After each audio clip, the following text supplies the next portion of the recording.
mbasuhuze kandi mbifurize gukomeza kugira ibihe byiza. Ni inkuru y'incamugongo iri gukomeza gushengura imitima y'abanyarwanda, aho mu ijoro ryo ku wa kane n'ubundi tariki 6 zishyira tariki 7 Kanama 2026 hamenyekanye inkuru y'incamugongo yuko murumuna w'umunyarwenya Kazungu Emmanuel uzwi ku izina nka Mitsutsu yemeje ko murumuna we yari amaze imyaka 2 arwariye mu bitaro yitabye Imana mu ijoro ryo kwa gatandatu rishyira kuwa 7 Kanama 2026. Ibi ngibi yabinyujije ku mbuga nkoranyambaga ze.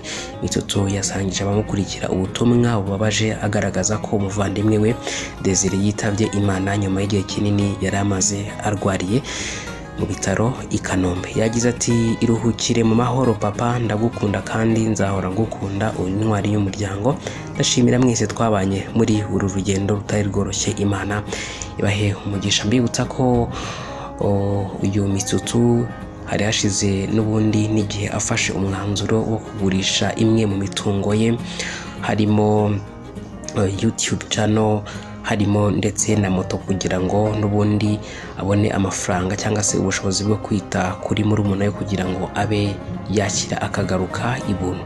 Desire yari amaze igihe kinini arwariye mu bitaro bikuru bya kaminuza bya Kigali CHUK, nyuma aza kwimurirwa mu bitaro bya gisirikare Kanombe, aho yarakomeje kwitabwaho n'abaganga mu rwego rwo gushaka ubushobozi bwo kwita ku buvuzi bwa murumuna we Mitsutsu. Ibi byose ntacyo atakoze, ariko nyine Imana iramwisubije. Inshuti, abafana n'abanyarwanda banyuranye bari bagerageje gukusanya inkunga no gushyiraho urubuga rwo kumufasha no kumusabira binyuze mu masengesho, ariko amaherezo y'uyu muvandimwe we birangiye yitabye Imana.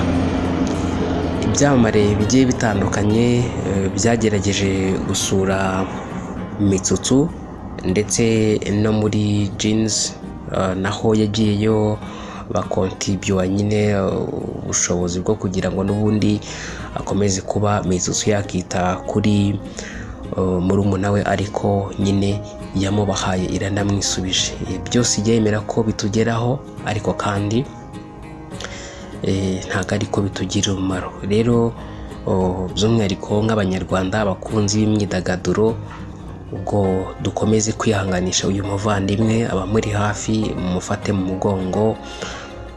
Uyu murumuna wa Mitsutsu yarahirutse gutangaza ko mu by'ukuri bitewe n'ukuntu akunda indirimbo za Israel Mbonyi, yifuzaga ko yazamusura akamubona byibuze akazapfa yarabashije kumubona kubera ukuntu akunda indirimbo ze. Israel Mbonyi yaragiye aramusura ari kumwe n'abandi bantu bagiye batandukanye, harimo na Babu ndetse n'abandi. Rero agerageza kumwifuriza gukira mu bushobozi bwe, agira n'icyamumare, ariko birangiye yitabye Imana. Ubwo rero twihangane nk'abanyarwanda, ariko kandi by'umwihariko dukomeze kwihanganisha uyu muvandimwe Mitsutsu.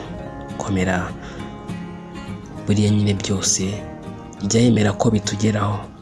Yego. So rero ongewe mu nkundire nsore zanga mbashimire kandi mbifurize no gukomeza kugira ibihe byiza. Abazima ngo bazi ko bazapfa, ariko abapfuye ntacyo bazi. Mu yandi magambo, kuba uzi neza kuzapfa uri umunyamugisha, watunganya iherezo ryawe, ngatunganya iherezo ryanjye, kugira ngo n'ubundi tutazatungurwa kuri urya munsi. Rero nge mu nkundire mbashimire ubwo kubizera yuko nyuma y'ubuzima hari ubundi buzima tuzabamo, ubwo tuzongera kubona abacu basinziriye, inshuti n'abavandimwe.